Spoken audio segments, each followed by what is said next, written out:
ಮಂಡ್ಯ. ನಮ್ಮಲ್ಲಿ ಎಲ್ಲ ರೀತಿಯ ವುಡನ್ ಮತ್ತು ಸ್ಟೀಲ್ ಫರ್ನಿಚರ್ಗಳು ದೊರೆಯಲಿದೆ. ಬೆಡ್ರೂಮ್ ಸೆಟ್ಗಳು, ವಾರ್ಡ್ರೋಬ್ಗಳು, ಡೈನಿಂಗ್ ಸೆಟ್ಗಳು, ಸೋಫಾಗಳು, ಸ್ಟಡಿ ಟೇಬಲ್ಗಳು, ಕಚೇರಿ ಪೀಠೋಪಕರಣಗಳನ್ನು ಒಳಗೊಂಡಂತೆ ಸಾಂಪ್ರದಾಯಿಕ ಮತ್ತು ಆಧುನಿಕ ಉನ್ನತ ಗುಣಮಟ್ಟದ ವಿನ್ಯಾಸಗಳ ಶ್ರೇಣಿಯನ್ನ ನೀಡುತ್ತದೆ. ರೆಡಿಮೇಡ್ ಮತ್ತು ಕಸ್ಟಮ್ ಪೀಠೋಪಕರಣಗಳ ಆಯ್ಕೆಗಳು ಕೈಗೆಟಕುವ ಬೆಲೆಯಲ್ಲಿ ಲಭ್ಯವಿದೆ. ಗುಣಮಟ್ಟಕ್ಕೆ ಹೆಸರುವಾಸಿಯಾಗಿರುವ ಎಎಂ ಫರ್ನಿಚರ್ ಶೋರೂಮ್ನಲ್ಲಿ ಮನೆ, ಕಚೇರಿ, ಶಾಲಾ ಕಾಲೇಜುಗಳು ಮತ್ತು ಪೂಜಾ ಸ್ಥಳಗಳಿಗೆ ಪೀಠೋಪಕರಣಗಳು ಮತ್ತು ಆಂತರಿಕ ವಸ್ತುಗಳನ್ನು ಸ್ಪರ್ಧಾತ್ಮಕ ಬೆಲೆಯಲ್ಲಿ ನೀಡಲಾಗುತ್ತೆ.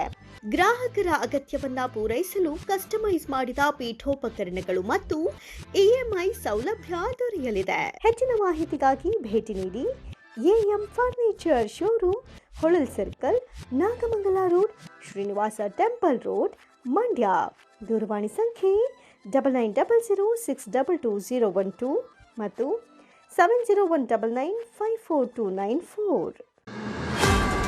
ಗ್ರಾಮೀಣ ಪ್ರದೇಶದ ಜನರಿಗೆ ಮತ್ತು ವಯೋವೃದ್ಧರಿಗೆ ಹಣದ ವಹಿವಾಟು ನಡೆಸಲು ಹಳ್ಳಿಯ ಅಂಚೆ ಕಚೇರಿಯು ಆಧಾರಸ್ತಂಭ. ಹಣ ಭದ್ರತೆಯ ನಂಬಿಕೆ ಮೇಲೆ ವಯೋವೃದ್ಧರು ಅಂಚೆ ಕಚೇರಿಯನ್ನು ಅವಲಂಬಿಸಿರುತ್ತಾರೆ. ಇಂಥ ಮುಗ್ಧ ಜನರಿಗೆ ಬರೋಬ್ಬರಿ 10 ಲಕ್ಷಕ್ಕೂ ಹೆಚ್ಚು ಹಣ ವಂಚಿಸಿರುವ ಘಟನೆ ನಡೆದಿದೆ. ಬರೋಬ್ಬರಿ 10 ಲಕ್ಷ ರೂಪಾಯಿಗೂ ಹೆಚ್ಚು ಹಣವನ್ನು ಮಹಿಳಾ ಮತ್ತು ಪುರುಷ ವಯೋವೃದ್ಧರಿಗೆ ವಂಚಿಸಿ ಪರಾರಿಯಾಗಿರುವ ಘಟನೆ ನಾಗಮಂಗಲ ತಾಲೂಕಿನ ಲಾಳನಕೆರೆ ಗ್ರಾಮ ಪಂಚಾಯಿತಿಯ ವ್ಯಾಪ್ತಿಯ ಬಿದರಿಕೆರೆ ಗ್ರಾಮದಲ್ಲಿ ನಡೆದಿದೆ. ಕೇಂದ್ರ ಸರ್ಕಾರದ ಅಂಚೆ ಕಚೇರಿ ಗ್ರಾಮೀಣ ಪ್ರದೇಶದಲ್ಲಿ ನಂಬಿಕೆ ಕಳೆದುಕೊಳ್ಳುತ್ತಿರುವುದು ಸಾರ್ವಜನಿಕ ವಲಯದಲ್ಲಿ ಸಾಕಷ್ಟು ಚರ್ಚೆಗೆ ಗ್ರಾಸವಾಗಿದೆ. ಹಣ ಕಳೆದುಕೊಂಡವರ ಪಟ್ಟಿಯಂತೆ ಬಿದರಿಕೆರೆ ಗ್ರಾಮದ ಮಂಜಮ್ಮ 4 ಲಕ್ಷ, ಕೆಂಪಮ್ಮ 1.5 ಲಕ್ಷ, ಜಯಮ್ಮ 22,000, ನಿಂಗಪ್ಪ 50, ಪಂಕಜ 25, ಲಕ್ಷ್ಮಮ್ಮ 20, ಶಾಂತಮ್ಮ 40, ವರಲಕ್ಷ್ಮಿ 14, ಬಸವರಾಜು 40, ಲೈಲಾ 10, ಕೆಂಪಣ್ಣ 45 ಇವರೆಲ್ಲರೂ ಹಣ ಕಳೆದುಕೊಂಡ ವಂಚನೆಗೆ ಒಳಗಾದ ವ್ಯಕ್ತಿಗಳಾಗಿದ್ದಾರೆ.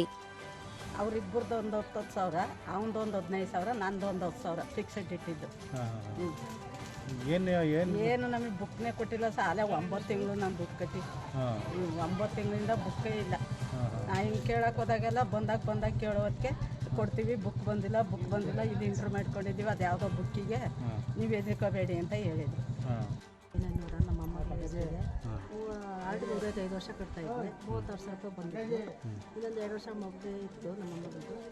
ಫಿಕ್ಸೆಡ್ ಮಾಡಿ ಎಲ್ಲ 4,000 ಕೊಟ್ಬಿಡಿ, 40,000ಕ್ಕೆ ಫಿಕ್ಸೆಡ್ ಮಾಡಿಬಿಡಪ್ಪ ಅಲ್ಲೇ ಅಂದರೆ ಜೂನಲ್ಲಿ ಕೊಟ್ಟಿರೋದು. ನಾನು ಮಾಡ್ತೀನಿ ಅಂತ ಅಂದ್ಬಿಟ್ಟು ಬುಕ್ಸ್ ಕೊಡಪ್ಪ ಅಂತ ಡೈಲಿ ತಿಂತಿದ್ದೆ.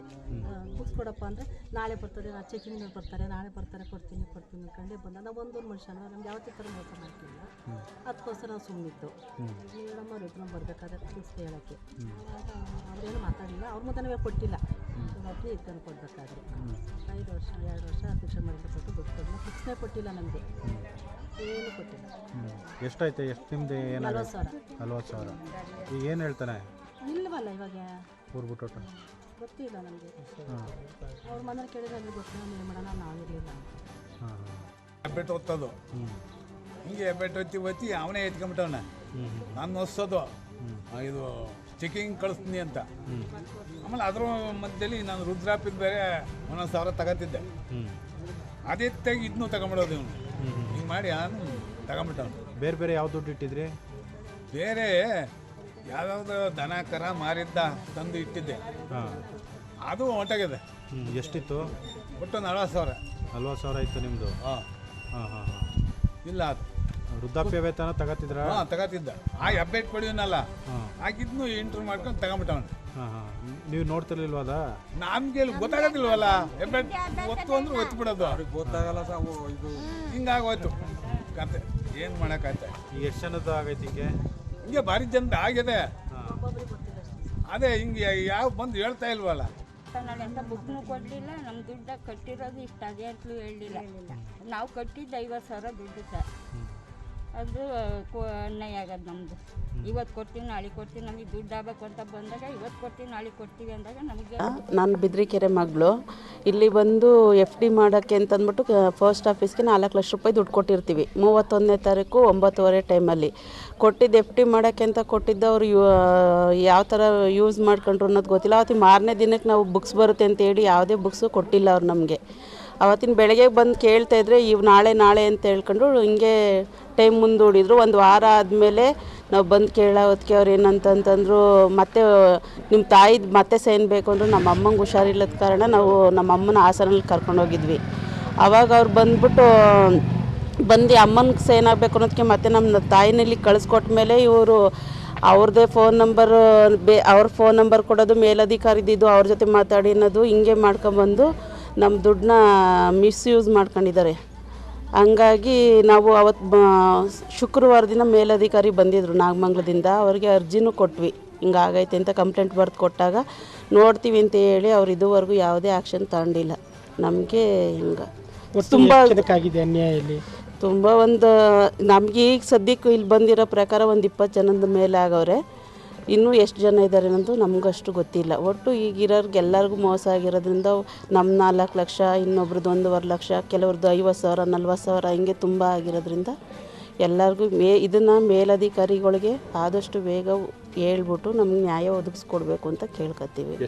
ಈ ಪ್ರಕರಣಕ್ಕೆ ಸಂಬಂಧಿಸಿದಂತೆ ನಾಗಮಂಗಲ ಮುಖ್ಯ ಪೋಸ್ಟ್ ಆಫೀಸ್ ಕಚೇರಿ ಅಧಿಕಾರಿಗಳ ಬೇಜವಾಬ್ದಾರಿ ತರ ಎದ್ದು ಕಾಣುತ್ತದೆ. ಏಕೆಂದರೆ 5ನೇ ತರಗತಿ ಓದಿ ಒಬ್ಬ ಮಹಿಳೆಗೆ ಪೋಸ್ಟ್ ಆಫೀಸ್ ಕಚೇರಿಯಲ್ಲಿ ಹುದ್ದೆ ನೀಡಿ ಅಧಿಕಾರ ದುರ್ಬಳಕೆ ಮಾಡಿಕೊಂಡು ಗ್ರಾಮೀಣ ಪ್ರದೇಶ ಜನತೆಗೆ ವಂಚನೆ ಆಗಿರುವುದು ಗೊತ್ತಿದ್ದರೂ ಕೂಡ ಕಣ್ಮುಚ್ಚಿ ಕುಳಿತು ವಂಚನೆ ಮಾಡಿದ ವ್ಯಕ್ತಿಗೆ ಸಹಕಾರ ಎಂಬಂತೆ ಇರುವುದು ಸಾರ್ವಜನಿಕ ವಲಯದಲ್ಲಿ ಟೀಕೆ ವ್ಯಕ್ತವಾಗಿದೆ.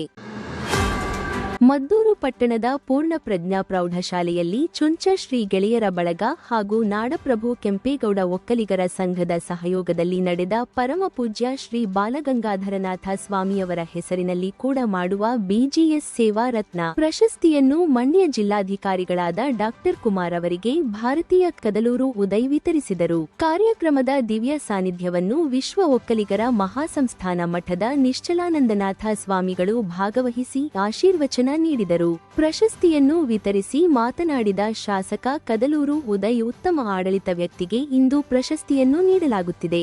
ಶ್ರೀ ಬಾಲಗಂಗಾಧರನಾಥ ಸ್ವಾಮೀಜಿಯವರ ಆಶಯದಲ್ಲಿ ವಿದ್ಯಾಭ್ಯಾಸ ಮಾಡಿದ ಎಷ್ಟೋ ಮಹಾನ್ ವ್ಯಕ್ತಿಗಳು ಇಂದು ಉನ್ನತ ಮಟ್ಟದ ಅಧಿಕಾರಿಗಳಾಗಿದ್ದಾರೆ. ಮುಂದಿನ ದಿನಗಳಲ್ಲಿ ಮದ್ದೂರು ಪಟ್ಟಣದ ಅಭಿವೃದ್ಧಿ ಸೇರಿದಂತೆ ತಾಲೂಕಿನ ಸಮಗ್ರ ಅಭಿವೃದ್ಧಿಯನ್ನು ಮಾಡಲಾಗುತ್ತದೆ. ಎಲ್ಲರೂ ನನಗೆ ಸಹಕರಿಸಿ ಎಂದರು.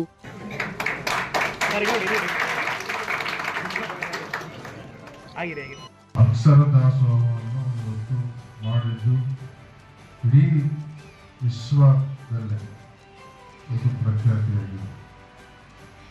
ಮಕ್ಕಳಿಗೆ, ಬಡ ಮಕ್ಕಳಿಗೆ ಊಟ ಕೊಡೋದ್ರ ಜೊತೆಗೆ ವಿದ್ಯೆಯನ್ನು ಕೂಡ ಏನು ಇಂಜಿನಿಯರಿಂಗು MBBS ಅಲ್ಲಿವರೆಗೂ ಕೂಡ ನಮ್ಮ ಹಳ್ಳಿಯ ಮಕ್ಕಳಿಗೆ ಇವತ್ತು ವಿದ್ಯಾದಾನವನ್ನು ಮಾಡಿ ಭಾಳಷ್ಟು ಹೆಸರನ್ನು ಗಳಿಸಿರ್ತಕ್ಕಂಥದ್ದು. ಭಾಳಷ್ಟು ಇವತ್ತು ನಾನು ಹಿಂದೆ ಎಲ್ಲೋ ಯಾವುದೇ ಅಧಿಕಾರಿಗಳು ಅಲ್ಲಿ ಇಲ್ಲಿ ಹೆಚ್ಚು ಬೆರ್ತವನಲ್ಲ. ಶಾಸಕರಾದ ನಂತರ ನಾವೆಲ್ಲಾದರೂ ಕಚೇರಿಗಳಿಗೆ ನಮ್ಮ ಕ್ಷೇತ್ರದ ಕೆಲಸಕ್ಕೆ ಹೋದಾಗ ಭಾಳಷ್ಟು ಜನ ಮಠದಲ್ಲಿ ಬೆಳೆದಂಥ ಅಧಿಕಾರಿಗಳನ್ನ ನಾನು ಭೇಟಿ ಮಾಡ್ತಾ ಇದ್ದೀನಿ. ಎಲ್ಲರೂ ಕೂಡ ಒಂದು ಉನ್ನತ ಸ್ಥಾನದಲ್ಲಿ ಇದ್ದಾರೆ. ಆ ಕಾಲಭೈರವೇಶ್ವರನ ಕೃಪೆಯಿಂದ ಅಲ್ಲಿ ಓದಂಥವ್ರು ಸಾಮಾನ್ಯವಾಗಿ ಎಲ್ಲರೂ ಕೂಡ ಒಂದು ರೀತಿಯಲ್ಲಿ ಇವತ್ತು ಒಂದೊಂದು ಸ್ಥಾನದಲ್ಲಿ, ಒಳ್ಳೆಯ ಸ್ಥಾನದಲ್ಲಿ ಇದ್ದಾರೆ ಅಂದರೆ ಅದಕ್ಕೆ ಕಾರಣಕರ್ತರು ನಮ್ಮ ಬಾಲಗಂಗಾಧರ ಮಹಾಸ್ವಾಮಿಗಳು. ಬಳಿಕ ಪ್ರಶಸ್ತಿಯನ್ನು ಸ್ವೀಕರಿಸಿ ಮಾತನಾಡಿದ ಜಿಲ್ಲಾಧಿಕಾರಿ ಡಾ ಕುಮಾರ್, ಮಹಾಸಂತನ ಹೆಸರಿನಲ್ಲಿ ಇಂದು ಪ್ರಶಸ್ತಿಯನ್ನು ಸ್ವೀಕಾರ ಮಾಡುತ್ತಿರುವುದು ನನ್ನ ಪೂರ್ವ ಜನ್ಮದ ಪುಣ್ಯ. ನಾನೊಬ್ಬ ಎತ್ತರದ ವ್ಯಕ್ತಿ ಎಂದು ಪ್ರಶಸ್ತಿಯನ್ನು ನೀಡುತ್ತಿಲ್ಲ. ನಾನು ಎಲ್ಲರ ಹತ್ತಿರವಾದಂತ ವ್ಯಕ್ತಿ ಎಂದು ಈ ಪ್ರಶಸ್ತಿಯನ್ನು ನೀಡುತ್ತಿರುವುದು ನೇರವಾಗಿ ನನ್ನ ಪುಣ್ಯವೇ ಸರಿ. ಬಾಲಗಂಗಾಧರನಾಥ ಸ್ವಾಮೀಜಿಯವರ ಹೆಸರಿನಲ್ಲಿ ನೀಡಿರುವ ಈ ಪ್ರಶಸ್ತಿಯನ್ನು ನನ್ನ ಜನ್ಮ ನೀಡಿದ ತಂದೆ ತಾಯಿಗಳಿಗೆ ಅರ್ಪಣೆ ಮಾಡುತ್ತೇನೆ ಎಂದರು. ಮತ್ತು ಮನಪೂರ್ವಕವಾದಂಥ ಅಭಿನಂದನೆಗಳನ್ನು ಸಲ್ಲಿಸಲಿಕ್ಕೆ ಇಚ್ಛೆ ಪಡ್ತೇನೆ. ಕಾರಣ ಇಷ್ಟೇ, ತಾವೆಲ್ಲ ಪ್ರಶಸ್ತಿಯನ್ನು ಕೊಟ್ಟಿದ್ದೀರ, ಅದರಲ್ಲೂ ಕೂಡ ಶ್ರೇಷ್ಠ ಸಂತರ ಹೆಸರಿನಲ್ಲಿ ಪ್ರಶಸ್ತಿಯನ್ನು ಕೊಟ್ಟಿದ್ದೀರ. ಪ್ರಶಸ್ತಿ ಸ್ವೀಕರಿಸಿದ್ದೇನೆ, ಆದರೆ ಅದರ ಪ್ರಶಸ್ತಿ ಹಿಂದೆ ನನ್ನ ಜವಾಬ್ದಾರಿ ಮತ್ತು ಹೊಣೆಗಾರಿಕೆ ಇನ್ನೂ ಹೆಚ್ಚು ಮಾಡಿದ್ದೀರಾ. ಹಾಗಾಗಿ ನನ್ನ ಸಾಧನೆಗೆ ಪ್ರಶಸ್ತಿ ಅಂತ ನಾನು ಭಾವಿಸ್ಕೊಂಡಿಲ್ಲ ಯಾವತ್ತೂ ಕೂಡ. ನಾವು ಅತಿ ದೊಡ್ಡ ಸಾಧಕನೂ ಅಲ್ಲ, ನಾವೊಬ್ಬ ಸಾಮಾನ್ಯದಲ್ಲಿ ಸಾಮಾನ್ಯ. ಹಾಗಾಗಿ ಪ್ರಶಸ್ತಿಯನ್ನು ಸ್ವೀಕರಿಸುವಂತಹ ಎತ್ತರದ ವ್ಯಕ್ತಿ ನಾನಂತೂ ಅಲ್ಲ. ಆದರೆ ನಿಮ್ಮೆಲ್ಲರಿಗೂ ಕೂಡ ಪ್ರೀತಿ ಪಾತ್ರಕ್ಕೆ ಆಗಿರುವಂಥ ಒಬ್ಬ ಹತ್ತಿರದ ವ್ಯಕ್ತಿ ಅಂತ ನಾನು ಭಾವಿಸ್ಕೊಂಡಿದ್ದೆ. ಹಾಗಾಗಿ ನೀವೆಲ್ಲರೂ ಕೂಡ ನಾನು ಭಾವಿಸ್ಕೊಂಡು ನಾನೊಬ್ಬ ಎತ್ತರದ ವ್ಯಕ್ತಿ ಅಂತ ಪ್ರಶಸ್ತಿ ಕೊಟ್ಟಿಲ್ಲ, ನಿಮಗೆ ಹತ್ತಿರದ ವ್ಯಕ್ತಿ ಅಂತ ಪ್ರಶಸ್ತಿ ಕೊಟ್ಟಿದ್ದೀರಾ. ಮತ್ತೆ ನನ್ನ ಜವಾಬ್ದಾರಿ ಜಾಸ್ತಿ ಮಾಡಿದ್ದೀರಾ, ಹೊಣೆಗಾರಿಕೆ ಜಾಸ್ತಿ ಮಾಡಿದ್ದೀರಾ. ಆ ದೃಷ್ಟಿಯಿಂದ ಇದು ನನಗೆ ದೊರಕಿರ್ತಕ್ಕಂಥ ಪ್ರಶಸ್ತಿ ಅನ್ನೋದಕ್ಕಿಂತ ಪ್ರಾಯಶಃ ನಿಮ್ಮ ಪ್ರಶಸ್ತಿ ನಿಮ್ಮ ಪ್ರೀತಿಗೆ ಸಿಕ್ಕಿರುವಂಥ ಪ್ರಶಸ್ತಿ, ನಿಮ್ಮ ಅಭಿಮಾನಕ್ಕೆ ಸಿಕ್ಕಿರುವಂಥ ಪ್ರಶಸ್ತಿ, ನಿಮ್ಮ ವಾತ್ಸಲ್ಯಕ್ಕೆ ಸಿಕ್ಕಿರುವಂಥ ಪ್ರಶಸ್ತಿ, ನಿಮ್ಮ ಮಮತೆಗೆ ಸಿಕ್ಕಿರುವಂಥ ಪ್ರಶಸ್ತಿ. ಹಾಗಾಗಿ ನಾನು ಅತ್ಯಂತ ಮನಪೂರ್ವಕವಾಗಿ ನಮ್ಮ ಈ ಪ್ರಶಸ್ತಿಯನ್ನು ಬಹುಶಃ ನಾನು ಈ ಮಟ್ಟಕ್ಕೆ ಬಂದು ಇಲ್ಲಿ ನಿಂತು ನಿಮ್ಮ ಹತ್ರ ಮಾತಾಡಿ ನಾನು ಗುರುತಿಸಿ ನನಗೆ ಇಲ್ಲಿ ಎರಡು ಮಾತನಾಡಿ ಪ್ರಶಸ್ತಿ ಕೊಟ್ಟಿರುವಂಥ ಕಾರಣಕರ್ತರಾಗಿರುವಂಥ ನನ್ನ ತಂದೆ ತಾಯಿಗಳಿಗೆ ನಾನು ಈ ಪ್ರಶಸ್ತಿಯನ್ನು ಇವತ್ತು ಅರ್ಪಿಸ್ತೇನೆ. ಕಾರ್ಯಕ್ರಮದ ದಿವ್ಯ ಸಾನ್ನಿಧ್ಯ ವಹಿಸಿ ಮಾತನಾಡಿದ ಶ್ರೀ ನಿಶ್ಚಲನಂದನಾಥ ಸ್ವಾಮಿಗಳು, 20ನೇ ಶತಮಾನದ ಆಧುನಿಕ ಸಂತ ಶ್ರೀ ಬಾಲಗಂಗಾಧರನಾಥ ಸ್ವಾಮಿಗಳು ಬಡವರಿಗೆ ದೀನದಲಿತರಿಗೆ ಅನುಕೂಲವಾಗಲಿ ಎಂದು ಹಲವಾರು ಆಸ್ಪತ್ರೆಗಳು, ವಿದ್ಯಾಸಂಸ್ಥೆಗಳು ಅನ್ನದಾಸೋಹ ಮಾಡುವ ಮೂಲಕ ಶ್ರೀ ಆದಿಚುಂಚನಗಿರಿ ಮಠವನ್ನು ಎತ್ತರಕ್ಕೆ ಕೊಂಡೊಯ್ದ ಮಹಾಸಂತ ಶ್ರೀ ಬಾಲಗಂಗಾಧರನಾಥ ಸ್ವಾಮಿಗಳು ಎಂದು ಬಣ್ಣಿಸಿದರು. ಆವರಣವನ್ನು ದಾಟಿ ಅವರು ಬೀಳ್ಕೊಡುಗೆ ಮಾಡಬೇಕು, ನನಗೆ ಕಣ್ಣಲ್ಲಿ ಬಂತು. ಇನ್ನು ಇವರು ನನ್ನ ಕೈಗೆ ಸಿಗ್ತಾರೋ ಇಲ್ವೋ ಅಂತ ನನಗೆ ಅವರು ಒಂದು ಮಾತು ಹೇಳಿದರು. ನೋಡಿ, ಅಧಿಕಾರಿಗೂ ನೌಕರ ಸಂಬಂಧ ಸತರ್ಕ ಇರುತ್ತೆ. ನೀವು ಯಾವ ಭಾವನೆಯಿಂದ ನೀವು ಕಣ್ಣೀರು ಹಾಕಿದ್ರೆ ಕೊನೆಗೆ ಅವ್ರು ಏನ್ ಮಾಡಿದ್ರು ಗೊತ್ತಾ? ನನ್ನ ಮೇಲಿನ ಪ್ರೀತಿಗೆ ಅದೇ ದಕ್ಷಿಣ ಕನ್ನಡ ಜಿಲ್ಲೆಗೆ ನನಗೆ ಅಡಿಷನಲ್ ಡಿ ಸಿ ಆಗಿ ಪೋಸ್ಟಿಂಗ್ಸ್ ಕೊಡಿಸಿದ್ರು. ಈಗೆಲ್ಲ ಗೊತ್ತಿದೆ, ಇನ್ಫ್ಲೂಯೆನ್ಸ್ ಮಾಡಿದ್ರೆ ಪೋಸ್ಟಿಂಗ್ ಸಿಗಲ್ಲ. ಅವರಿದ್ದಂಥ ಜಾಗಕ್ಕೆ ನನ್ನ ಹಾಕೋಬೇಕು, ಒಟ್ಟಿಗೆ ಕೆಲಸ ಮಾಡಬೇಕು ಅನ್ನೋ ಒಂದು ಒಳ್ಳೆ ಉದ್ದೇಶಕ್ಕೋಸ್ಕರ ದಕ್ಷಿಣ ಕನ್ನಡ ಜಿಲ್ಲೆಗೆ ಅಡಿಷನಲ್ ಡಿ ಸಿ ಆಗಿ ಪೋಸ್ಟಿಂಗ್ಸ್ ಕೊಡಿಸಿದ್ರು. ನಾನು ಯಾವ ರಾಜಕಾರಣಿಗಳ ಹತ್ರ ಹೋಗಿಲ್ಲ. ಅವ್ರು ಒಂದು ಮಾತು ಹೇಳಿದ್ದಕ್ಕೆ ಅಲ್ಲಿದ್ದಂಥ ನಾಯಕರು ಹಾಕ್ಸ್ಕೊಂಡಿದ್ರು. ಬಟ್ ನಾನು ಅವ್ರ ಜೊತೆ ಅಲ್ಲಿ ವರ್ಕ್ ಮಾಡಲಿಕ್ಕೆ ಅವಕಾಶ ಆಗಲಿಲ್ಲ. ಕಾರಣ ಅಲ್ಲಿದ್ದಂಥ ರಾಜಕೀಯ ನಾಯಕರು ಬೇಡ, ಇವರು ಇಲ್ಲೇ ಇರಲಿ, ಚಿಕ್ಕಮಗಳೂರಲ್ಲಿ ಇರಲಿ, ಕ್ಯಾನ್ಸಲ್ ಮಾಡಿಸ್ತಾರೆ. ನಾನು ಅನ್ಕೊಳ್ತಿದ್ದೆ ಮತ್ತೆ ಯಾವಾಗ ಅವ್ರ ಜೊತೆ ಕೆಲಸ ಮಾಡಲಿಕ್ಕೆ ಅಂತ ಹೇಳಿ. ನಮ್ಮ ಅದೃಷ್ಟ ಮಂಡ್ಯ ಜಿಲ್ಲೆಗೆ ಅವರು ಜಿಲ್ಲಾಧಿಕಾರಿಗಳಾಗಿ ಬಂದಾಗ ಬಹಳ ಖುಷಿ ಆಯ್ತು ನನಗೆ. ಮಂಡ್ಯ ಜಿಲ್ಲೆಯ ಜನರಿಗೆ ಒಂದು ಸಾಂಸ್ಥಿಕವಾಗಿ, ವೈಯಕ್ತಿಕವಾಗಿ ಏನಾದರೂ ಒಂದು ನೆನಪು ಇಡುವಂಥ ಒಂದು ಕೆಲಸಗಳನ್ನ ಅವರು ಮಾಡಿಯೇ ತೀರ್ತಾರೆ. ನನಗೆ ಯಾಕೆ ಈ ಮಾತು ಹೇಳ್ತಾ ಇದ್ದೀನಿ ಗೊತ್ತಾ? ಸಮ್ಮೇಳನ ಅದಕ್ಕೂ ಭಿನ್ನವಾಗಿದೆ. ಈ ವೇಳೆ ಚುಂಚಶ್ರೀ ಗೆಳೆಯರ ಬಳಗದ ಅಧ್ಯಕ್ಷರಾದ ಪ್ರೊಫೆಸರ್ ಕೃಷ್ಣ, ಪದಾಧಿಕಾರಿಗಳಾದ ರವಿಕುಮಾರ್, ಶಂಕರಯ್ಯ, ಪೂರ್ಣಪ್ರಜ್ಞಾ ಶಾಲೆಯ ಮುಖ್ಯಸ್ಥರಾದ ಕಸ್ತೂರಿ ಅನಂತೇಗೌಡ ಸೇರಿದಂತೆ ಇತರರು ಹಾಜರಿದ್ದರು. ಮದ್ದೂರು ಪುರಸಭೆಯಲ್ಲಿ ಈ ಹಿಂದೆ ನಡೆದಿರುವ ಕಾಮಗಾರಿಗಳ ಬಗ್ಗೆ ಹಲವು ಬಾರಿ ಮಾಹಿತಿ ಕೇಳಿದ್ದರೂ ಅಧಿಕಾರಿಗಳು ಸಮರ್ಪಕವಾಗಿ ನೀಡುತ್ತಿಲ್ಲ ಎಂದು ಆರೋಪಿಸಿ ಜೆಡಿಎಸ್ ಕೆಲ ಸದಸ್ಯರುಗಳು ಪುರಸಭಾ ಸಾಮಾನ್ಯ ಸಭೆಯನ್ನು ಸಭಾತ್ಯಾಗ ಮಾಡಿದರು. ಪುರಸಭೆಯ ಎಸ್ಎಂ ಕೃಷ್ಣ ಸಭಾಂಗಣದಲ್ಲಿ ಪುರಸಭಾಧ್ಯಕ್ಷೆ ಕೋಕಿಲ ಅರುಣ್ ರವರ ಅಧ್ಯಕ್ಷತೆಯಲ್ಲಿ ನಡೆದ ಸಾಮಾನ್ಯ ಸಭೆಯಲ್ಲಿ ಈ ಘಟನೆ ನಡೆಯಿತು. ಸಭೆಯು ಆರಂಭದಲ್ಲೇ ಈ ಹಿಂದಿನ ಹಲವು ಸಭೆಗಳಲ್ಲಿ ಕುಡಿಯುವ ನೀರು, ಒಳಚರಂಡಿ ಕಾಮಗಾರಿ ಸೇರಿದಂತೆ ಕೆಲವು ಕಾಮಗಾರಿಗಳು ಹಲವಾರು ವಾರ್ಡ್ಗಳಲ್ಲಿ ಸರಿಯಾಗಿ ನಡೆದಿಲ್ಲ. ಈ ಬಗ್ಗೆ ಸಂಬಂಧಪಟ್ಟ ಇಲಾಖೆಯ ಅಧಿಕಾರಿಗಳು ತಪ್ಪು ಮಾಹಿತಿ ನೀಡಿದ ಬಗ್ಗೆ ಆಕ್ಷೇಪವನ್ನು ಸದಸ್ಯರು ವ್ಯಕ್ತಪಡಿಸಿದ್ದರು.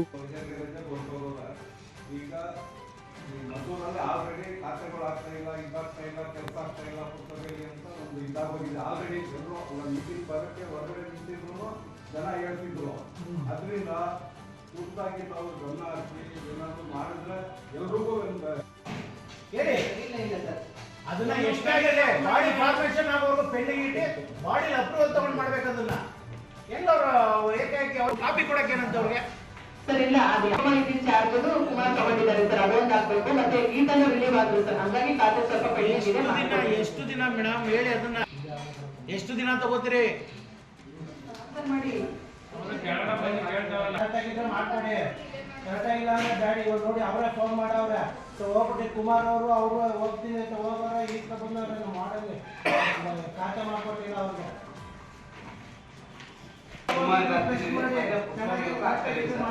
ಈಗ ನೆಕ್ಸ್ಟ್ ವೀಕ್ ಇಂದ ಈಗ ಆನ್ಲೈನ್ ಅಲ್ಲೇ ಡೈರೆಕ್ಟ್ ಆಗಿ ಎಂಟ್ರಿ ಮಾಡ್ಕೋಬೇಕು. ಯಾಕಂದ್ರೆ ಫೈಲ್ ಗಳನ್ನ ಇಲ್ಲಿ ಮೇಂಟೈನ್ ಮಾಡ್ಕೊಂಡು ಆ ಕೆಲಸ ಮಾಡಿಸ್ತಾ ಇದೀವಿ ಸರ್. ಅಲ್ಲಿ ರಿಜಿಸ್ಟರ್ ಮಾಡೋರು ಇಲ್ಲ ಅದೇ ಈಗ ಸರ್ ಏನು ದಾಖಲಾತಿ ಕೊಡದಾನೆ ಅವರು ರಿಜಿಸ್ಟರ್ನ ನನ್ನ ಹೆಸರು ಮಾಡ್ಕೊಟ್ಬಿಡ್ತಾರಾ? ಇಲ್ಲ ನೀವು ಇಸಿ ಪಾಸ್ ಎಲ್ಲ ಕೇಳ್ತೀರಿ. ಅವ್ನಿಗೆ ಹೆಂಗ್ ಗೊತ್ತು, ಅವ್ರ ಅಪ್ಪಂಗೆ ಹೆಂಗ್ ಗೊತ್ತು, ಅವ್ರ ತಾತಂಗೆ ಹೆಂಗ್ ಗೊತ್ತು ಅಂದ್ರೆ ಅದ್ ಕಟ್ಕೊಂಡು ಅವ್ನಿಗೆ ಏನಾಗ್ಬೇಕು, ಅವ್ನಿಗೆ ಇವತ್ತು ತಗೊಂಡವನೇ ಅವ್ನು ಮಾಡ್ಕೊಡಿ ಅವ್ನಿಗೆ ಖಾತೆನ ರಿಜಿಸ್ಟರ್ ಕೇಳ್ಬೇಕು. ಅದನ್ನ ನೀವೇ ಕೇಳ್ತೀರಿ. ಈ ಬಗ್ಗೆ ಮುಂದಿನ ಸಭೆಯಲ್ಲಿ ಸೂಕ್ತ ಮಾಹಿತಿಯನ್ನು ಕೊಡಿಸುತ್ತೇನೆ ಎಂದು ಹೇಳಿದ್ದರು. ಪೂರಕ ಮಾಹಿತಿಯನ್ನು ಈ ಸಭೆಯಲ್ಲೂ ಕೊಟ್ಟಿಲ್ಲ ಏಕೆ ಎಂದು ಮುಖ್ಯಾಧಿಕಾರಿ ಮೀನಾಕ್ಷಿರನ್ನು ಪ್ರಶ್ನಿಸಿದ ಜೆಡಿಎಸ್ ಸದಸ್ಯರಾದ ಎಸ್ ಮಹೇಶ್ ಹಾಗೂ ಪ್ರಿಯಾಂಕ್ ಕಪ್ಪುಗೌಡ ಬೇಸರ ವ್ಯಕ್ತಪಡಿಸಿ ಸಭಾತ್ಯಾಗ ಮಾಡಿ ಸಭೆಯಿಂದ ಹೊರನಡೆದರು. ಸರ್ ಇದು ವಿಶೇಷ ಸಭೆ ಕರೆಯೋಕೆ ವಿಶೇಷ ಸಭೆ ಯಾಕೆ ಅಂದ್ರೆ ಸರ್ ಅದು ಇದು ಯುಜಿಡಿ ಅರ್ಜೆಂಟ್ ಕಳಿಸ್ಬೇಕಿತ್ತು ಸರ್ ಗೌರ್ಮೆಂಟ್ಗೆ. ಅದೇ ಈಗ ಸಾಮಾನ್ಯ ಆಯ್ತು, ಸಾಮಾನ್ಯ ಸಭೆ ತಗೊಬನ್ನಿ. ಅವ್ರ ಹಿಂದೆ ಮಾಡಿರುವಂತ ಕರ್ಮಕಾಂಡ ಮಾಡಿ ಮುಂದೆ ಸಭೆಗೆ ತನ್ನಿ. ಇನ್ನೇನ್ ಬೇರೆ ಆಪ್ಷನ್ ಇಲ್ಲ. ನೀವು ಹೇಳ್ದಂಗೆಲ್ಲ ಕೇಳಕ್ಕಾಗಲ್ಲ. ಅಧಿಕಾರಿಗಳು ಬರೀ ತಾರಿಸ್ತಾನೆ ಇದ್ರಿ. ಪ್ರತಿ ಮೀಟಿಂಗ್ ತಾರಿಸ್ಕೋಗೋದೇ ಆಗೈತೆ. ನಾವು ಓಲೆ ಒಬ್ಬ ಅಧ್ಯಕ್ಷರಿದ್ದಾರೆ, ಒಬ್ರು ಉಪಾಧ್ಯಕ್ಷರಿದ್ದಾರೆ, ಒಬ್ರು ಸ್ಥಾಯಿ ಸಮಿತಿ ಅಧ್ಯಕ್ಷರಿದ್ದಾರೆ. ಅವ್ರನ್ನ ಕೂರಿಸ್ಕೊಂಡು ನೀವು ಮೀಟಿಂಗ್ ಮಾಡ್ಬಿಟ್ಟು ಏನಾದ್ರು ಅಜೆಂಡಾ ಪ್ರಿಪೇರ್ ಮಾಡಿದ್ರಾ? ಒಬ್ರು ಸದಸ್ಯರು ಕೇಳಿದ್ರೆ ನೀವು ಓಲೆ ಒಂದು ಮೀಟಿಂಗ್ ಸಬ್ಜೆಕ್ಟ್ ತಂದಿದ್ದೀರಾ, ಅಜೆಂಡಾ ಅಂತ ನಿಂತೇನೆ ಎಲ್ಲ ಫುಲ್ ಇಷ್ಟ ಬಂದಂಗೆ ಬರ್ತಾರೆ ತಗೊಂಡು. ಈ ವೇಳೆ ಸಭೆಗೆ ಆಗಮಿಸಿದ ಶಾಸಕ ಕೆಎಂ ಉದಯ್ ಮಾತನಾಡಿ, ಮುಖ್ಯ ಅಧಿಕಾರಿ ಎಂ ಮೀನಾಕ್ಷಿ ಅವರು ಕೂಡಲೇ ಸರಿಯಾದ ಮಾಹಿತಿಯನ್ನು ಸಂಬಂಧಪಟ್ಟ ಅಧಿಕಾರಿಗಳಿಂದ ಪಡೆದು ಸದಸ್ಯರಿಗೆ ಕೊಡಿಸಲು ಕ್ರಮ ಕೈಗೊಳ್ಳಬೇಕು. ಸೂಕ್ತ ಮಾಹಿತಿ ನೀಡದ ಅಧಿಕಾರಿಗಳಿಗೆ ನೋಟಿಸ್ ನೀಡಿ ಶಿಸ್ತು ಕ್ರಮ ಕೈಗೊಳ್ಳಬೇಕು ಎಂದು ಸೂಚನೆ ನೀಡಿದರು. ಅನ್ನುವಂತ ಪರಿಸ್ಥಿತಿಲಿಲ್ಲ. ನಾನು ಎಲ್ಲ ತಿರುಗಿದ್ದೀನಿ, ವಾರ್ಡ್ಗಳು ಎಲ್ಲ ನೋಡಿದ್ದೀನಿ. ಅದನ್ನ ಒಂದು ಪುರಸಭೆ ಲೆವೆಲ್ಗೆ ತರುವ ನೀವೆಲ್ಲ ಒಗ್ಗಟ್ಟಿಂದ ಸಹಕಾರ ಮಾಡಿದ್ರೆ ಅದಾಗ್ತದೆ. ಸಣ್ಣ ಸಣ್ಣ ಒಬ್ಜೆಕ್ಷನ್ಗಳು ಇವು ಮಾಡ್ತಾ ಹೋದ್ರೆ ನನಗೆ ಎಲ್ಲ ಕೆಲಸ ಬಿಟ್ಟು ಪುರಸಭೆಯಲ್ಲಿ ಕೂತ್ಕೊಳ್ಳೋ ಅವಶ್ಯಕತೆ ಇಲ್ಲ. ಏನಂದ್ರೆ ಒಂದು ಒಳ್ಳೇದಾಗ್ಲಿ, ಎಲ್ಲ ಹದಗೆಟ್ಟೋಗಿದೆ ಪರಿಸ್ಥಿತಿ. ಹೆಂಗೆ ಅಂದ್ರೆ ಅಲ್ಲೋದ್ರೆ ಬ್ಲಾಕ್ ಮೇಲ್ ಮಾಡ್ತಾರೆ, ಸಿಗಾಕ್ಸ್ಕೊಂಡ್ಬಿಡ್ತಾರೆ ನಮ್ಮನ್ನ. ಈ ತರ ಒಂಥರ ಯಾರೇ ಒಬ್ರು ಬರ್ಬೇಕು ಅಂದ್ರೆ ಈ ತರ ಹೆದರ್ತಾರೆ. ಪುರಸಭೆ ಬರೋಕೆ ಬಂದವ್ರಿಗೆ ಯಾರು ತಯಾರಿಲ್ಲ. ಅಂತ ಒಂದು ಕೆಟ್ಟ ಮಾಹಿತಿ ಹೊರಗಡೆ ಇದೆ. ಅದನ್ನ ಹೋಗಲಾಡಿಸ್ಬೇಕು. ನಮ್ಗೇನಿಲ್ಲ, ಏನೋ ಮಾಡ್ಕೊಂಡು ನಮ್ಗೇನೋ ಏನೋ ಇಲ್ಲಿಗಲ್ ಮಾಡೋ ಅವಶ್ಯಕತೆ ನಮ್ಗಿಲ್ಲ, ಅದು ಬೇಕಾಗಿಲ್ಲ.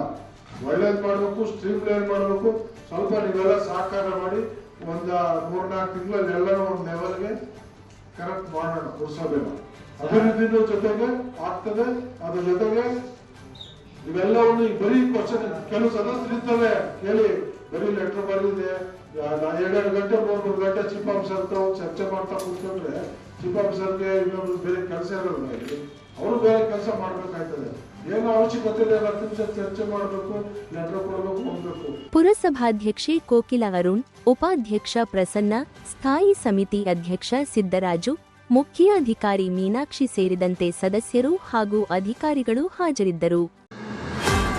ಫೆಬ್ರವರಿ 2ರಂದು ನಡೆಯಲಿರುವ 2025ರಿಂದ 30ನೇ ಸಾಲಿನ ಮಂಡ್ಯ ಜಿಲ್ಲಾ ಹಾಲು ಉತ್ಪಾದಕರ ಸಹಕಾರ ಸಂಘಗಳ ಒಕ್ಕೂಟದ ನಿರ್ದೇಶಕ ಸ್ಥಾನಕ್ಕೆ ಮದ್ದೂರು ತಾಲೂಕಿನಿಂದ ಎಸ್ಪಿ ಸ್ವಾಮಿ ಅವರು ಇಂದು ನಾಮಪತ್ರ ಸಲ್ಲಿಸಿದರು. ನಾಮಪತ್ರ ಸಲ್ಲಿಸಲು ಮೊದಲ ದಿನವಾದ ಇಂದು ಎಸ್ಪಿ ಸ್ವಾಮಿ ಅವರು ಪತ್ನಿ ಹಾಗೂ ತಮ್ಮ ಅಪಾರ ಬೆಂಬಲಿಗರೊಂದಿಗೆ ಡಿಸಿ ಕಚೇರಿಗೆ ತೆರಳಿ ಚುನಾವಣಾಧಿಕಾರಿ ಅಪರ ಜಿಲ್ಲಾಧಿಕಾರಿ ಶಿವಾನಂದಮೂರ್ತಿ ಅವರಿಗೆ ನಾಮಪತ್ರ ಸಲ್ಲಿಸಿದರು.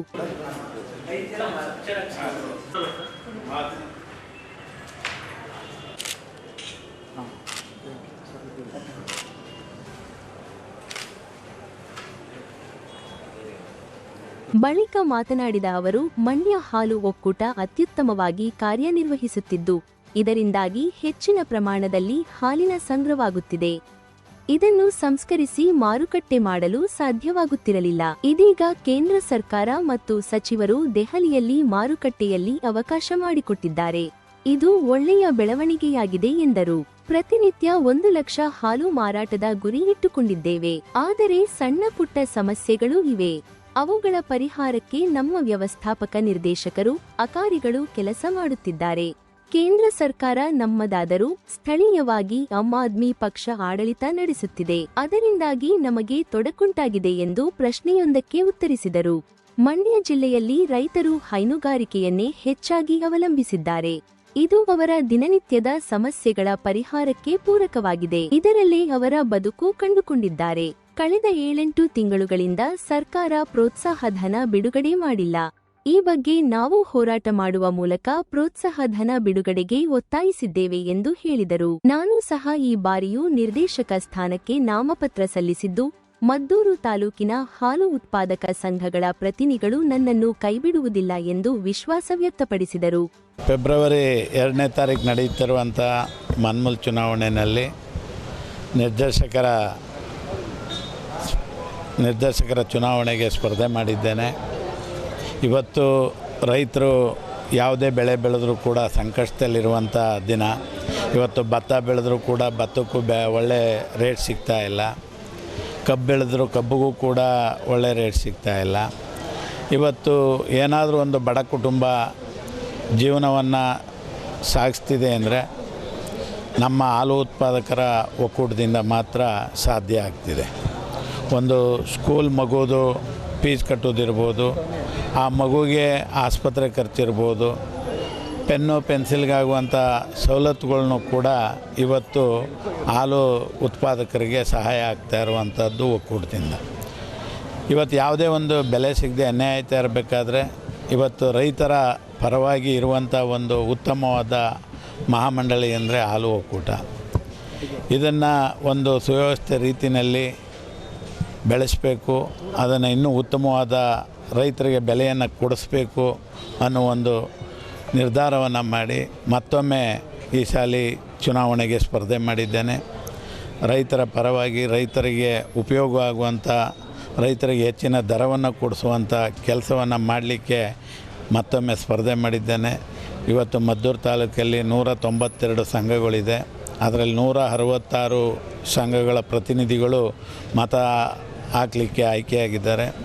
ಅಂಥ ಡೆಲಿಗೇಟ್ಸ್ಗಳನ್ನು ಪ್ರತಿಯೊಬ್ಬರಲ್ಲೂ ನಾನು ಕೇಳ್ಕೊಳ್ಳೋದಿಷ್ಟೇ, ರೈತ ಪರವಾಗಿ ಕೆಲಸ ಮಾಡಲಿಕ್ಕೆ ಬಂದಿದ್ದೀನಿ, ಸಮಾಜಕ್ಕೆ ಒಂದು ಒಳ್ಳೆಯ ಸಂದೇಶವನ್ನು ಕೊಡಬೇಕು ಅಂತ ಬಂದಿದ್ದೇನೆ.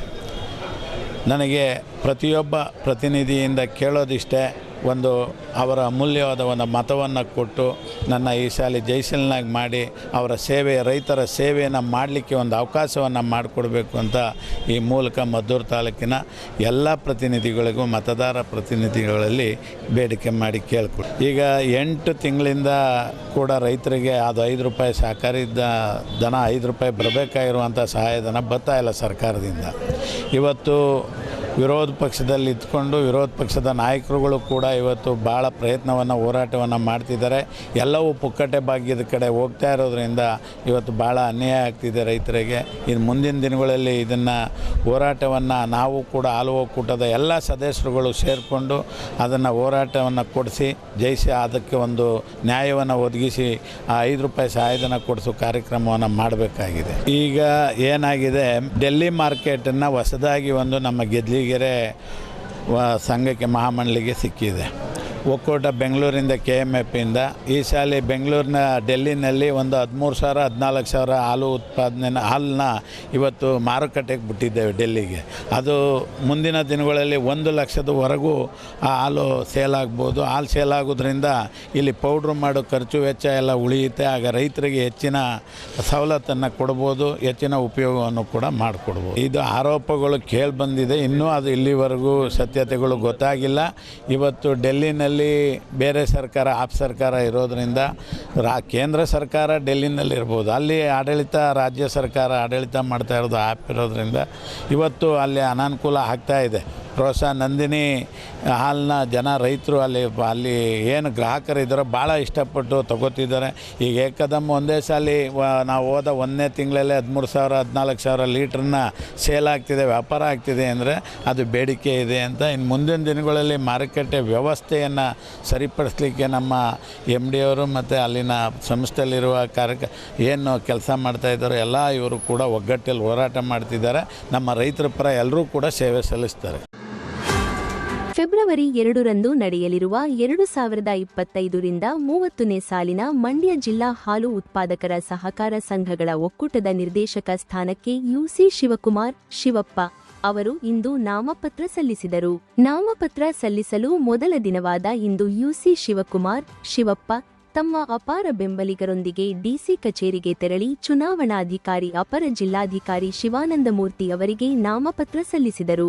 ಬಳಿಕ ಮಾತನಾಡಿದ ಅವರು 4-5 ತಿಂಗಳ ಪ್ರೋತ್ಸಾಹಧನ ಬಾಕಿ ಉಳಿದಿದ್ದು ಹಂತ ಹಂತವಾಗಿ ಬಿಡುಗಡೆ ಮಾಡುತ್ತಿದೆ ಎಂದು ಹೇಳಿದರು. ಕಳೆದ 2 ಬಾರಿ ಆಡಳಿತ ಮಂಡಳಿಯಲ್ಲಿ ನಿರ್ದೇಶಕನಾಗಿ ಸೇವೆ ಸಲ್ಲಿಸಿದ್ದೇನೆ. ಸ್ವತಃ ರೈತನಾಗಿ ಹಾಲು ಉತ್ಪಾದಕರ ಸಂಕಷ್ಟವನ್ನು ಅರಿತಿದ್ದೇನೆ. ಮುಂದಿನ ದಿನಗಳಲ್ಲಿ ಉತ್ಪಾದಕರಿಗೆ ದೊರೆಯುವ ಎಲ್ಲ ಸೌಲಭ್ಯಗಳನ್ನು ಪ್ರಾಮಾಣಿಕವಾಗಿ ಕೊಡಿಸಿಕೊಡುವಲ್ಲಿ ಪ್ರಯತ್ನ ಮಾಡುತ್ತೇನೆ ಎಂದು ತಿಳಿಸಿದರು. ಫೆಬ್ರವರಿ 2ರಂದು ನಡೆಯುವ ಚುನಾವಣೆಗೆ ಸ್ಪರ್ಧಿಸಿದ್ದು ನಾಮಪತ್ರ ಸಲ್ಲಿಸಿದ್ದೇನೆ. ಮಂಡ್ಯ ತಾಲೂಕಿನ ಹಾಲು ಉತ್ಪಾದಕ ಸಹಕಾರ ಸಂಘಗಳ ಪ್ರತಿನಿಧಿಗಳು ನನ್ನನ್ನು ಮತ್ತೊಂದು ಅವಧಿಗೆ ಆಯ್ಕೆ ಮಾಡಲಿದ್ದಾರೆ ಎಂದು ವಿಶ್ವಾಸ ವ್ಯಕ್ತಪಡಿಸಿದರು. ಉತ್ಪಾದಕರಿಗೆ ನೀಡುವ ಹಾಲಿನ ದರವನ್ನು ಸರ್ಕಾರ ನಿಗದಿ ಮಾಡುವುದಿಲ್ಲ. ಬದಲಿಗೆ ಒಕ್ಕೂಟಗಳು ಆಯಾ ಕಾಲಕ್ಕೆ ಅನುಗುಣವಾಗಿ ಉತ್ಪಾದಕರಿಗೆ ನೀಡುವ ದರ ನಿಗದಿ ಮಾಡುತ್ತವೆ. ನಮ್ಮ ಒಕ್ಕೂಟದ ವತಿಯಿಂದ ರೈತರಿಗೆ ನ್ಯಾಯಸಮ್ಮತ ದರ ಕೊಡಿಸುವಲ್ಲಿ ನಾವು ಯಶಸ್ವಿಯಾಗಿದ್ದೇವೆ. ಮುಂದೆಯೂ ರೈತರೊಂದಿಗೆ ಸದಾ ಇರುತ್ತೇವೆ ಎಂದು ಭರವಸೆ ನೀಡಿದರು. ಫೆಬ್ರವರಿ 2ರಂದು ನಡೆಯುವ ಮನ್ಮೂಲ್ ಚುನಾವಣೆಯಲ್ಲಿ ನಾವು ಸ್ಪರ್ಧಿಸ್ತಾ ಇದ್ದೀನಿ. ಅದಕ್ಕೋಸ್ಕರ 18ನೇ ತಾರೀಕು ಇವತ್ತು ನಾಮಪತ್ರವನ್ನು ಸಲ್ಲಿಸಿದ್ದೇನೆ. ಎಲ್ಲರಲ್ಲೂ ಕೇಳ್ಕೊಳ್ಳೋದಿಷ್ಟೇ, ಎಲ್ಲ ನನ್ನ ಮತ ಕೊಟ್ಟು ಎಲ್ಲ ನನ್ನ ಜನ ಗೆಲ್ಲಿಸ್ಕೊಡ್ಬೇಕು ಅಂತ ಆಶೀರ್ವಾದ ಮಾಡಬೇಕು ಅಂತ ಕೇಳ್ಕೊತಾ ಇದ್ದೀನಿ ಸರ್. ಸರ್ಕಾರ ಸರ್ ಹಂತವಾಗಿ ಪ್ರತಿ ತಿಂಗಳು ಬಿಡುಗಡೆ ಮಾಡ್ತಾಯಿದೆ ಸರ್. ಅದು ಯಾವಾಗಲೂ ಅಷ್ಟೇ 2 ತಿಂಗಳದು 3 ತಿಂಗಳದು ಒಂದು ಸಲ ಬಿಡುಗಡೆ ಮಾಡ್ತಾಯಿದ್ದಾರೆ, ಎಲ್ಲ ಬಿಡುಗಡೆ ಮಾಡ್ಕೊಡ್ತಾ ಇದೆ ಸರ್. ಸರ್ಕಾರ ಯಾವತ್ತೂ ಹಾಲು ದರ ಖರೀದಿ ದರನ ಕಡಿತ ಮಾಡೇ ಇಲ್ಲ ಸರ್. ಒಕ್ಕೂಟಗಳು ಎಲ್ಲ ಒಕ್ಕೂಟಗಳು ಅಲ್ಲಿ ಲಾಭ ನಷ್ಟಕ್ಕೆ ತಕ್ಕನಾಗಿ ಇದು ಮಾಡಿಕೊಂಡು ನಮ್ಮ ಮನ್ಮೂಲ್ನಲ್ಲಿ ಸರ್ ಇವತ್ತು ಕರ್ನಾಟಕದಲ್ಲಿ 2ನೇ ರೈಟ್ ಕೊಡ್ತಾಯಿದ್ದೀವಿ ಸರ್. ನಾವು ಟಾಪ್ ಒಳ್ಳೆ ರೈಟ್ ಕೊಡ್ತಾಯಿದ್ದೀವಿ. ಇಲ್ಲ ಸರ್, ಉತ್ಪಾದಕರಿಗೆ ಒಳ್ಳೆ ದರನೇ ಕೊಡ್ತಾಯಿದ್ದೀವಿ ಸರ್. ಹೌದು ಸರ್, ಈಗ ಎಲ್ಲ ಪರಿಶೀಲಿಸಿ ನೆಕ್ಸ್ಟ್ ಹೊಸ ಬೋರ್ಡ್ ಬಂದಮೇಲೆ ಪರಿಶೀಲಿಸಿ ದರನ ಜಾಸ್ತಿ ಮಾಡ್ತೀವಿ. ಮತದಾರರಲ್ಲಿ ನನ್ನನ್ನು ಗೆಲ್ಸ್ಕೊಡ್ಬೇಕು ಅಂತ ಮನವಿ ಮಾಡ್ತೀವಿ, ಆಶೀರ್ವಾದ ಮಾಡಿ ಅಂತ ಮನವಿ ಮಾಡ್ತೀವಿ ಸರ್. ಸರ್ ಮನ್ಮೂಲ್ನಲ್ಲಿ ಈಗಾಗಲೇ ಎಲ್ಲ ಅಭಿವೃದ್ಧಿ ಕೆಲಸಗಳು ನಡೆದಿದ್ದಾವೆ ಸರ್. ನೀವು ನೋಡಿದ್ದೀರಾ, ರೈತರು ನೋಡಿದ್ದಾರೆ, ಮಾಡಿದ್ದಾರೆ. ಮುಂದೇನೋ ನಮ್ಮ ಮನ್ಮೂಲ್ಗಳಿಗೆ ಅವಶ್ಯಕತೆ ಏನಿದೆ ಅದರ ಅನುಸಾರವಾಗಿ ಅಭಿವೃದ್ಧಿಪಡಿಸ್ತೀವಿ ಸರ್. ಜನವರಿ 25ರಂದು ನಡೆಯುವ ಮಂಡ್ಯ ತಾಲೂಕಿನ PLD ಬ್ಯಾಂಕ್ ಆಡಳಿತ ಮಂಡಳಿಗೆ ನಡೆಯುವ ಚುನಾವಣೆಗೆ ನಾಮಪತ್ರ ಸಲ್ಲಿಸಲು ಕೊನೆಯ ದಿನವಾದ ಶುಕ್ರವಾರ ಚುನಾವಣೆ ಅಧಿಕಾರಿಯಾದ ತಾಲೂಕು ಪಂಚಾಯಿತಿ ಇಒ ವೀಣಾ ಅವರಿಗೆ ನಾಮಪತ್ರ ಸಲ್ಲಿಸಿದರು. ಜೆಡಿಎಸ್ ಅಭ್ಯರ್ಥಿಗಳಾಗಿ ಕೆರಗೋಡು ಮಹಿಳಾ ಮೀಸಲು ಕ್ಷೇತ್ರದಿಂದ ಮನ್ಮೂಲ್ ಉಪಾಧ್ಯಕ್ಷ ರಘುನಂದನ್ ಅವರ ಪತ್ನಿ ಶಿಲ್ಪಾ ಎಸ್, ಮಂಡ್ಯ ತಾಲೂಕು ಸಾಲಗಾರರಲ್ಲದ ಕ್ಷೇತ್ರದಿಂದ ಮಂಡ್ಯ ನಗರಸಭೆ ಅಧ್ಯಕ್ಷ MV ನಾಗೇಶ್, ಅವಿನಾಶ್, ಸಾಲಗಾರ ಕ್ಷೇತ್ರ ಶಿವಳ್ಳಿ ಸಾಮಾನ್ಯ ಕ್ಷೇತ್ರದಿಂದ ಶ್ರೇಯಸ್ ವೈ ಗೌಡ ಸೇರಿದಂತೆ ಇತರರು ನಾಮಪತ್ರ ಸಲ್ಲಿಸಿದರು.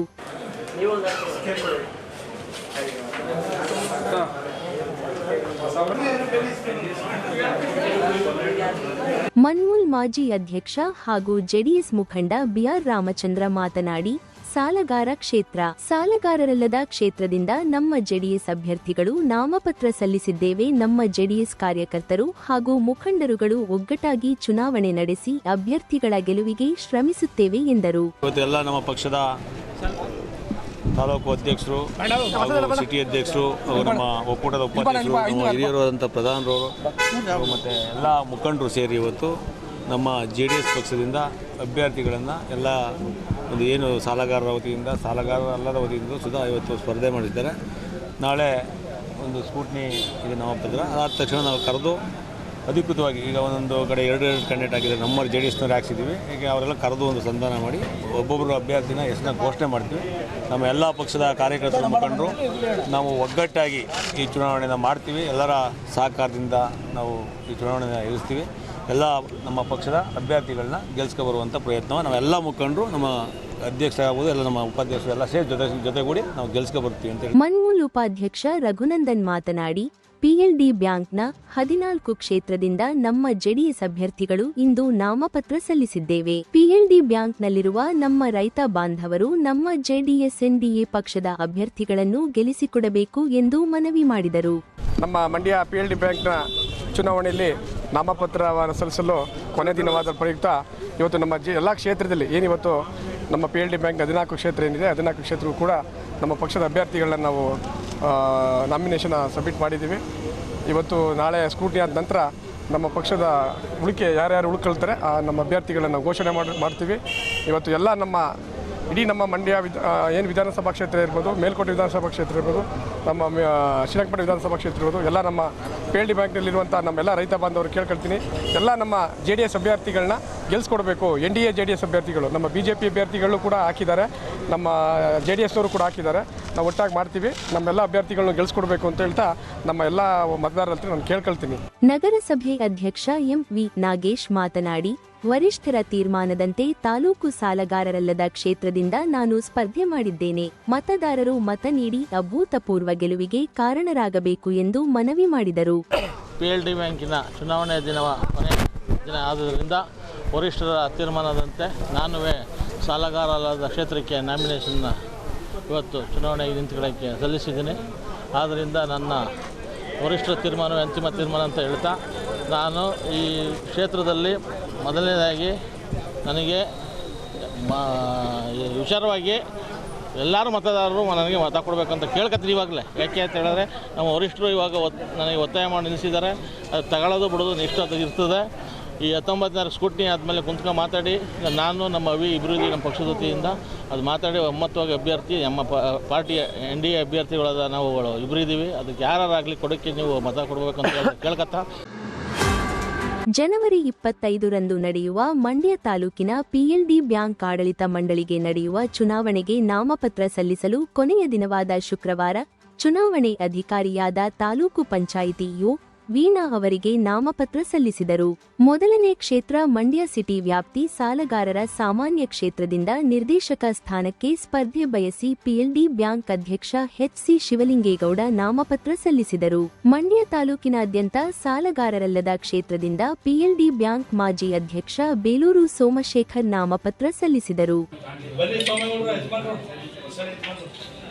ಈ ಸಂದರ್ಭದಲ್ಲಿ ಮಾತನಾಡಿದ ಬೇಲೂರು ಸೋಮಶೇಖರ್, ಕಳೆದ 5 ವರ್ಷದ ಅವಧಿಯಲ್ಲಿ ಬ್ಯಾಂಕಿಗೆ ಸುಸಜ್ಜಿತವಾದ ಆಡಳಿತ ಭವನ ಮತ್ತು ಸಭಾಂಗಣ ಹಾಗೂ ಹಳೆ ಕಟ್ಟಡದ ದುರಸ್ತಿ ಕಾಮಗಾರಿ ಸೇರಿದಂತೆ ಬ್ಯಾಂಕಿಗೆ 19 ಕೋಟಿ ವಸೂಲಾತಿಯಲ್ಲಿ ಸುಮಾರು 16 ಕೋಟಿ ವಸೂಲಿ ಮಾಡಿದ್ದೇವೆ. ಪ್ರತಿಯೊಬ್ಬ ಷೇರುದಾರರು ನಮ್ಮ 14 ಜನವರಿ ಅಭ್ಯರ್ಥಿಗಳನ್ನು ಆಶೀರ್ವದಿಸಿ ಗೆಲ್ಲಿಸಿ ಕೊಡಬೇಕೆಂದು ಮನವಿ ಮಾಡಿದರು. ಕಳೆದ 5 ವರ್ಷಗಳ ಕಾಲ ಬ್ಯಾಂಕಿಗೆ ಒಂದು ಅಭಿವೃದ್ಧಿಯ ಪರ್ವಕಾಲ ಬಂತು.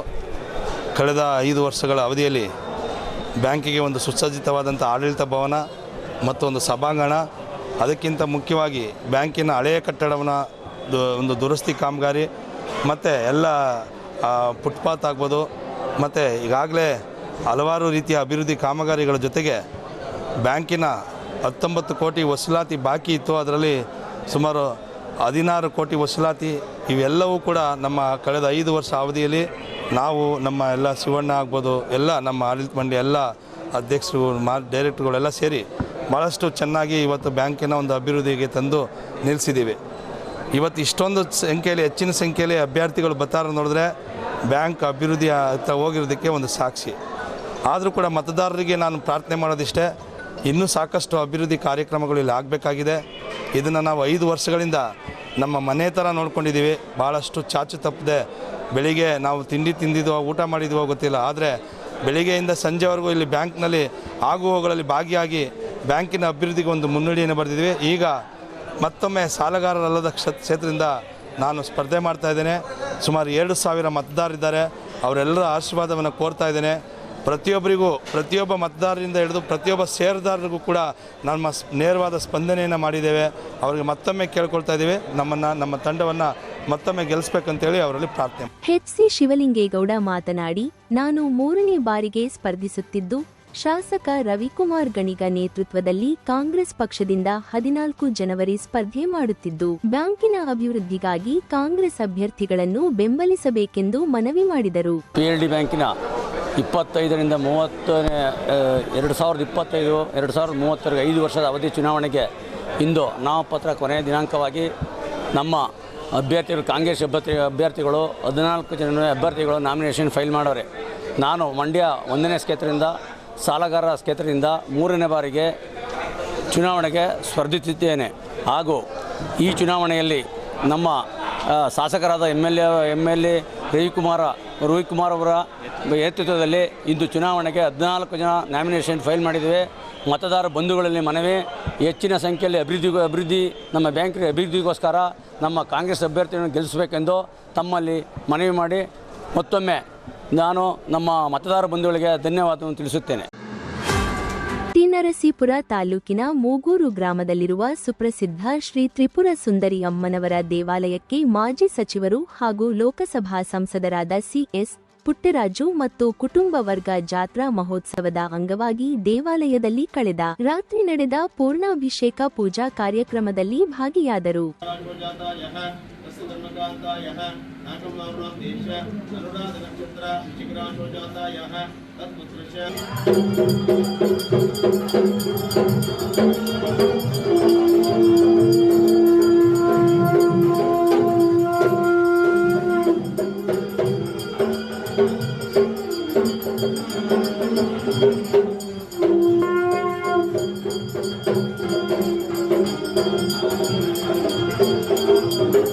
ಕುಲದೇವತೆಯಾದ ಶ್ರೀ ತ್ರಿಪುರ ಸುಂದರಿ ಅಮ್ಮನವರ ವೈಮಾಳಿಗೆ ಉತ್ಸವದ ದಿನದಲ್ಲಿ ಪೂಜೆ ಸಲ್ಲಿಸುವುದು ಹಿಂದಿನಿಂದಲೂ ಸಚಿವರು ಮತ್ತು ಕುಟುಂಬ ವರ್ಗ ದೇವತಾ ಕಾರ್ಯದಲ್ಲಿ ಭಾಗಿಯಾಗಿ ಗ್ರಾಮ ಸೇರಿದಂತೆ ರಾಜ್ಯದ ಜನತೆಯ ಒಳಿತಿಗೆ ಪ್ರಾರ್ಥಿಸುವುದಾಗಿ ತಿಳಿಸಿದರು. AM furniture showroom Mandya. ನಮ್ಮಲ್ಲಿ ಎಲ್ಲ ರೀತಿಯ ವುಡನ್ ಮತ್ತು ಸ್ಟೀಲ್ ಫರ್ನಿಚರ್ಗಳು ದೊರೆಯಲಿದೆ. ಬೆಡ್ರೂಮ್ ಸೆಟ್ಗಳು, ವಾರ್ಡ್ರೋಬ್ಗಳು, ಡೈನಿಂಗ್ ಸೆಟ್ಗಳು, ಸೋಫಾಗಳು, ಸ್ಟಡಿ ಟೇಬಲ್ಗಳು, ಕಚೇರಿ ಪೀಠೋಪಕರಣಗಳನ್ನು ಒಳಗೊಂಡಂತೆ ಸಾಂಪ್ರದಾಯಿಕ ಮತ್ತು ಆಧುನಿಕ ಉನ್ನತ ಗುಣಮಟ್ಟದ ವಿನ್ಯಾಸಗಳ ಶ್ರೇಣಿಯನ್ನ ನೀಡುತ್ತದೆ. ರೆಡಿಮೇಡ್ ಮತ್ತು ಕಸ್ಟಮ್ ಪೀಠೋಪಕರಣಗಳ ಆಯ್ಕೆಗಳು ಕೈಗೆಟಕುವ ಬೆಲೆಯಲ್ಲಿ ಲಭ್ಯವಿದೆ. ಗುಣಮಟ್ಟಕ್ಕೆ ಹೆಸರುವಾಸಿಯಾಗಿರುವ AM ಫರ್ನಿಚರ್ ಶೋರೂಮ್ನಲ್ಲಿ ಮನೆ, ಕಚೇರಿ, ಶಾಲಾ ಕಾಲೇಜುಗಳು ಮತ್ತು ಪೂಜಾ ಸ್ಥಳಗಳಿಗೆ ಪೀಠೋಪಕರಣಗಳು ಮತ್ತು ಆಂತರಿಕ ವಸ್ತುಗಳನ್ನು ಸ್ಪರ್ಧಾತ್ಮಕ ಬೆಲೆಯಲ್ಲಿ ನೀಡಲಾಗುತ್ತೆ. ಗ್ರಾಹಕರ ಅಗತ್ಯವನ್ನ ಪೂರೈಸಲು ಕಸ್ಟಮೈಸ್ ಮಾಡಿದ ಪೀಠೋಪಕರಣಗಳು ಮತ್ತು EMI ಸೌಲಭ್ಯ ದೊರೆಯಲಿದೆ. ಹೆಚ್ಚಿನ ಮಾಹಿತಿಗಾಗಿ ಭೇಟಿ ನೀಡಿ AM furniture showroom, Holal circle, Nagamangala road, Srinivasa temple road, Mandya. ದೂರವಾಣಿ ಸಂಖ್ಯೆ 9900622012 ಮತ್ತು 7019954294.